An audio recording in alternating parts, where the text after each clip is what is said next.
Magandang umaga, ngayon po ay araw ng Biyernes, January 12, 2024. Update po muli sa lagay ng panahon.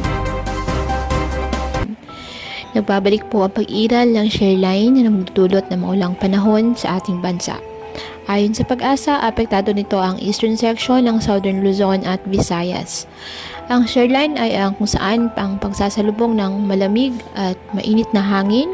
Dito po nabubuo ang makapal na kaulapan na maaaring magdulot ng malalakas na ulan. Bukod po dito, patuloy naman ang pag-iral ngayon ng amihan sa natitirang bahagi ng Luzon.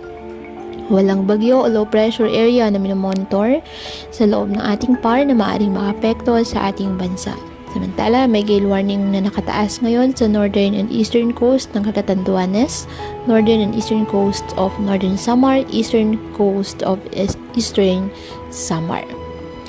Ngayong araw, ang Bicol Region, Eastern Visayas at Quezon asahan na maulap na halangitan na may kalat-kalat na pag-ulan at thunderstorms dahil sa shareline.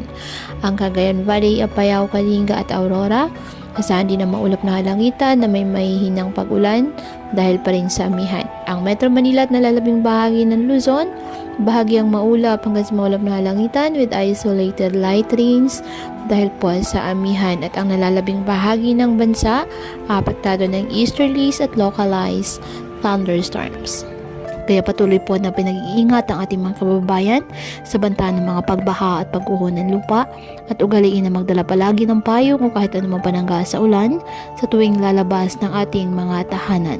At yan po muna ang update sa lagay ng panahon ngayong araw. Muli, patuloy po tayo na mag-ingat at palaging tandaan, God loves you. Stay safe and God bless.